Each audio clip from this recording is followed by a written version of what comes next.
Baik, saya akan mulakan. Bismillahirrahmanirrahim. Assalamualaikum warahmatullahi wabarakatuh. Alhamdulillahirabbil alamin. Wassalatu wassalamu ala asrafil anbiya'i wal mursalin, habibana wa nabiyyana Muhammadin sallallahu alaihi wasallam wa ala alihi wa ashabihi wa man tabi'ahum bi ihsanin ila yaumiddin wa ba'd. Qala Allah ta'ala fi kitabihil karim, a'udzu billahi minasyaitonir rajim. Bismillahirrahmanirrahim. Wa laqad karamna bani Adam wa hamalnahum fil barri wal bahri wa razaqnahum minat thayyibat wa faddalnahum ala katsirin mimman khalaqna tafdila. Wa qala Allahu azza wa jalla aidan, laqad khalaqnal insana fi ahsani taqwim. Wa qala Rasulullah sallallahu alaihi wasallam, kullu bani Adam khata'un wa khairul khata'in at-tawwabun. Wa qala aidan Rasulullah sallallahu alaihi wasallam, salasun muhlikat wa salasun munjiyat. Wa amma salasun muhlikat, suhul muta'un wa hawa muttabaun wa ijabul mar'i binafsi. Wa salasun munjiyat, hasyatullahi fis sirri wal alaniyah wal qasdu fil faqri wal ghinyu wal adlu fil ghadabi war ridha. Amma ba'd, fa inna asdaqal hadithi kitabullah wa khairal huda Nabi sallallahu alaihi wasallam. Alhamdulillah, syukur kepada Allah Subhanahu wa taala adalah sebuah keniscayaan yang menjadi salah satu dari alamah min alamatil iman, satu dari tanda-tanda keimanan seseorang. Asyukru nabda minal yaqin fil qalb wan nitqu bil lisan wal a'mal bil janan. Syukur yang diawali dengan keyakinan di dalam hati bahwa segala yang ada, anugerah, kenikmatan itu adalah datang daripada Allah Subhanahu wa ta'ala. Kemudian an-nitqu bil lisan, diucapkan dengan lisan, alhamdulillah wa syukrulillah, dan kemudian terimplementasi bil janan dengan seluruh anggota badan kita. Dan syukur pada hari ini, pada pagi hari ini, di Ramadan pertama ini 1443 Hijriah, kita kembali bersama dalam satu diskusi yang sangat menarik ya. I'm today extremely happy ya, karena kita akan membahas satu hal yang memang cukup sensitif. Dan ketika saya akan mengundang Dr. Izwan ini cukup lama ketika berpikir ini agak-agak sensitif. Kemudian seperti apa nih respon dari masyarakat, dan juga mungkin pada ibu dan bapak sekalian partisipan yang hadir, baik yang ada di meeting Zoom ataupun di YouTube. Ini hal yang menarik. Nah, kenapa? Sebelum membahas tentang detail itu, dan kita nanti akan lebih banyak diskusi mengenai why, kenapa, ya, apa sebab-sebabnya, kemudian juga bagaimana sebenarnya solusinya yang tidak menghardik tetapi juga mendidik, ya, yang tidak mengumpat tetapi juga merapat mendekatinya. Nah, ini menjadi hal yang satu hal yang seperti ini harus terus disosialisasikan, ya, dikembangkan dan juga disampaikan kepada masyarakat. Ini juga berangkat dari dua riset saya. Pertama, riset untuk di satu international conference. Saya membuat riset di Indonesia, kemudian Malaysia, dan juga di Singapura. Ini hasilnya adalah satu jurnal terkait dengan fenomena yang sama dengan webinar, international webinar pada hari ini. Ya, hasilnya ya cukup mencengangkan dan di luar ekspektasi, dan tetapi inilah faktanya, ya, is a human. Inilah adalah manusia, gitu ya. Itu yang pertama. Kemudian yang kedua juga melalui participation action research juga saya mencoba menggali lebih dalam, ya, ternyata ya seperti apa ya? Jadi memang begini gitu, sebuah realitas yang walaupun sebagian orang itu menutup mata, tetapi faktanya ada. Sebagian orang mengasingkan, tetapi ternyata mereka membuat satu komunitas, membuat berbagai aplikasi. Dalam riset saya menemukan lebih dari aplikasi yang mereka gunakan untuk saling bertukar informasi dan juga komunikasi. Ini yang melatar belakangi kenapa kemudian international webinar ini diadakan. Ya, tidak hanya hari ini, tapi kita akan terus dengungkan di masa-masa yang akan datang. Dan tentu saja the first ya, program ini tentu saja untuk saya pribadi dan juga teman-teman, ibu dan bapak sekalian, seluruh umat Islam dan umat manusia di dunia. Dan saya awali dengan satu hal yang menjadi sentral dalam kajian, dalam studi Islamic Psychology juga dan juga sosial, yaitu manusia dan Hawa. One step more to be perfect, ya. Selangkah lagi menuju kesempurnaan, itulah manusia. Saya awali dengan firman Allah Subhanahu wa taala dalam surat At-Tin ayat ke-6 ya, di mana Allah Subhanahu wa taala berfirman, a'udzubillahi minasyaitonirrajim, laqad khalaqnal insana fi ahsani taqwim. Sungguh ya, Allah Subhanahu wa taala telah menciptakan manusia itu dalam bentuk yang sebaik-baiknya. Imam Ibnu Katsir rahimahullah dalam tafsir Al-Qur'anul Azim, beliau menafsirkan fi ahsani taqwim fi ahsani syaklihi wa jasadihi, ya, sebaik-baik penyempurnaan dalam hal bentuknya, jasadnya. In the West we know about the great proportion, ya, ada namanya great proportion, proporsi agung, ya, itulah manusia, ya, dari sisi jasadnya, dari sisi fisikalnya, ya, ahsani takwim. Kemudian juga dari sisi ruhiyahnya, Allah Subhanahu wa taala berfirman dalam surat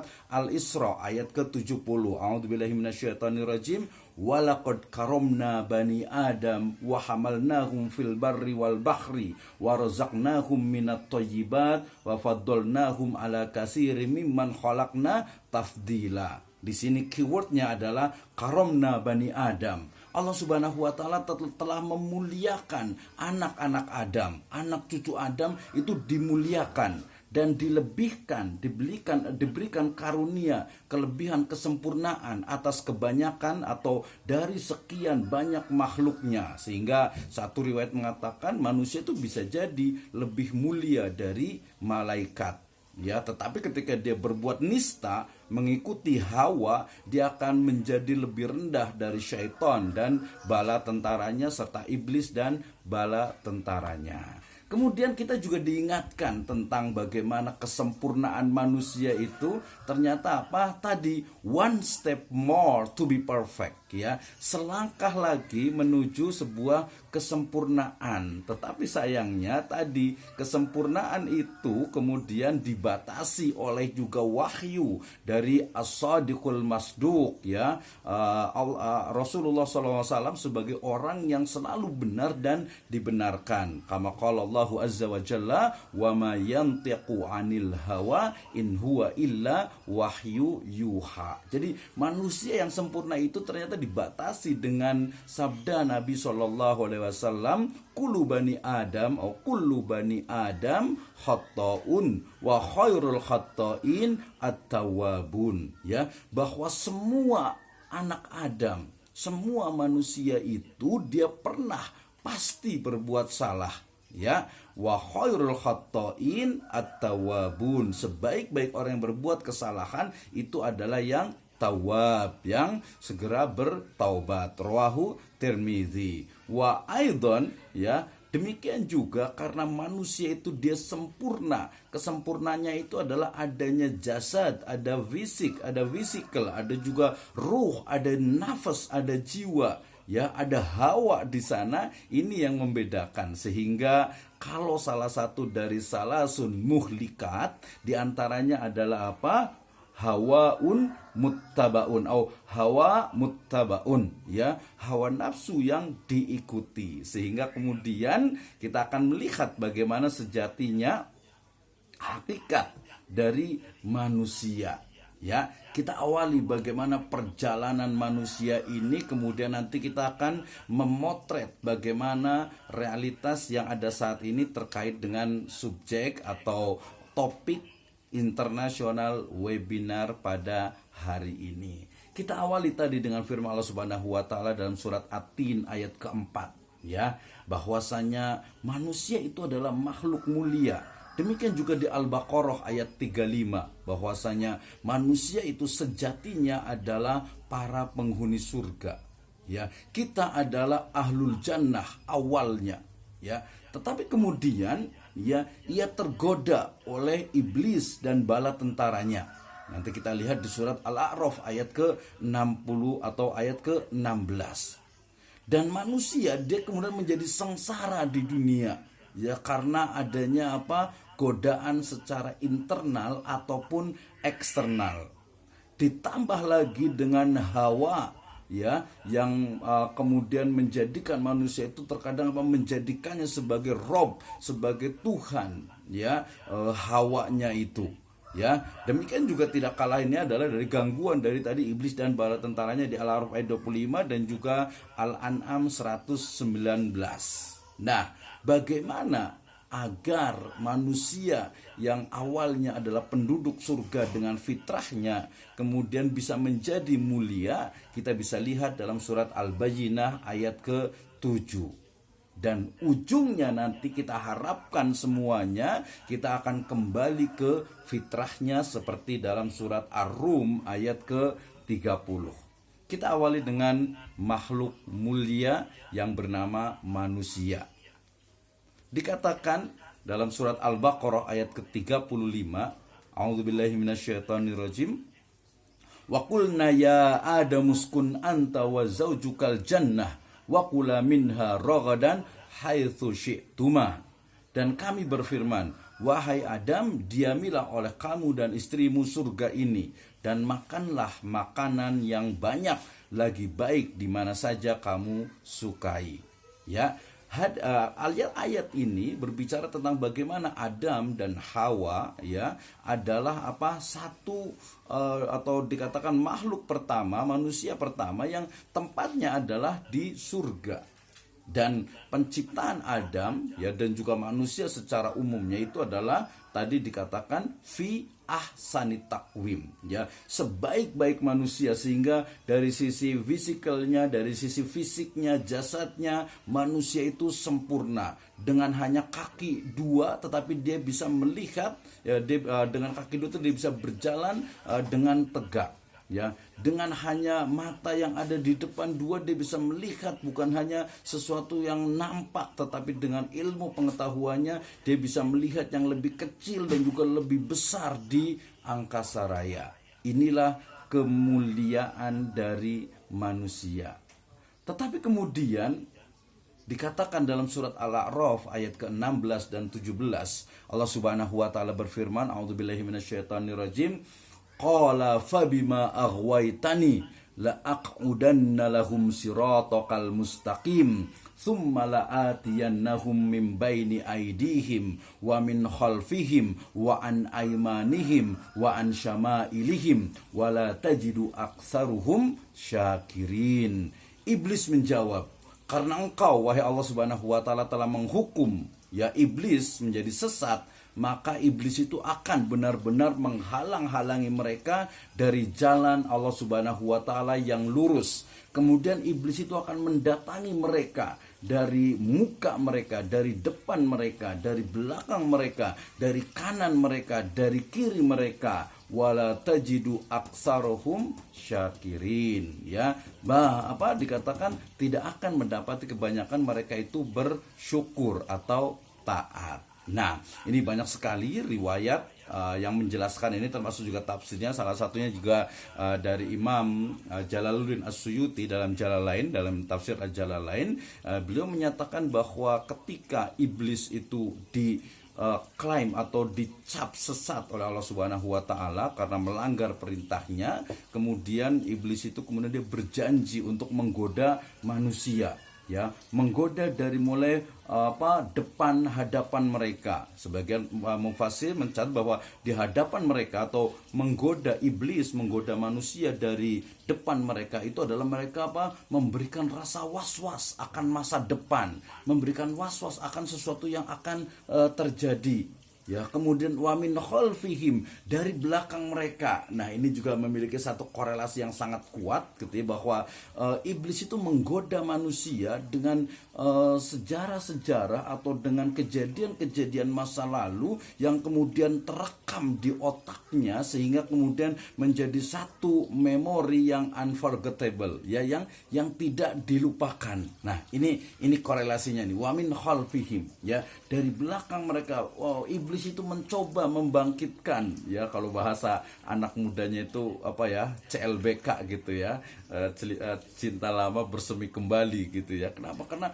mengingatkan masa-masa lalu sehingga kemudian manusia itu jadi resah, manusia itu menjadi gelisah, manusia menjadi galau terhadap masa lalunya. Belum lagi kalau dalam konteks psikologi itu kita kenal bahwa ini adalah satu godaan secara eksternal, bagaimana manusia itu kemudian trauma, terbawa oleh masa lalunya. Nah, tentu saja masa lalu itu tidak selamanya itu dia indah, tidak selamanya itu adalah anugerah. Bisa jadi masa lalu itu adalah abu-abu, gelap, ya, kemudian penuh dengan penuh dengan kesengsaraan dan lain sebagainya. Dan ternyata secara keyakinan ini adalah salah satu juga dari siasatnya iblis dan bala tentaranya untuk menggoda kita dengan berbagai pengalaman di masa lalu itu untuk mungkin terulang kembali atau mungkin untuk menjadi sebuah candu dalam kehidupan kita. Na'udzubillahi min dzalik. Dan juga dari kiri dan dari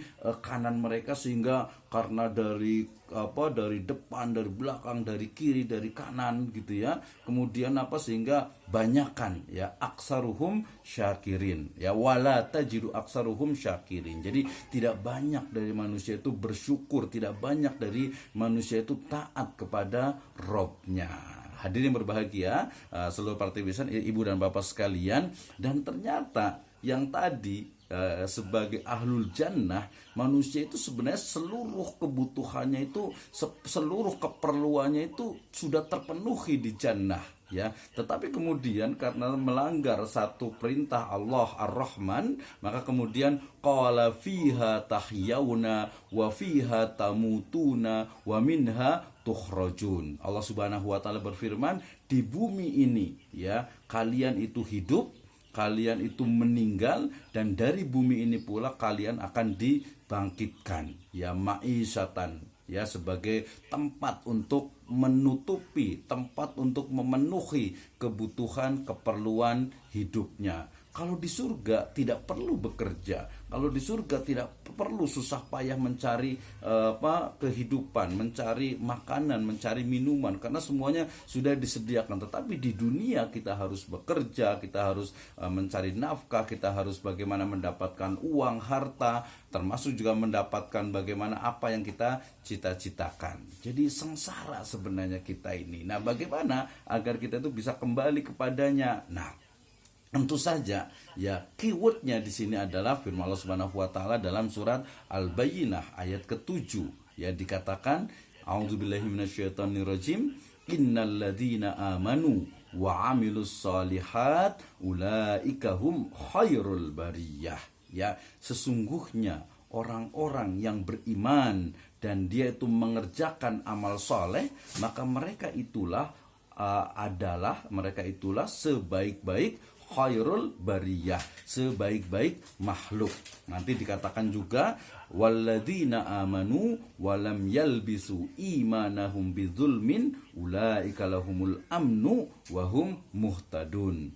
Orang-orang yang tidak mencampurkan keimanan, ketauhidan, ya, dengan kesyirikan, ulaika lahumul amnu, mereka itulah yang mendapatkan hidayah, rasa aman, ya, ulaika lahumul amnu wahum muhtadun, ya, mereka itu akan mendapatkan petunjuk. Nah, dari sini kemudian cara untuk mendapatkan kembali kemuliaan kita terkait dengan bagaimana, ya berbagai persoalan, berbagai permasalahan, berbagai cabaran yang ada dalam hidup kita, itu sudah selayaknya mengembalikan kepada fitrah kita sebagai seorang muslim, sebagai seorang manusia, yaitu dalam surat Ar-Rum ayat ke-30.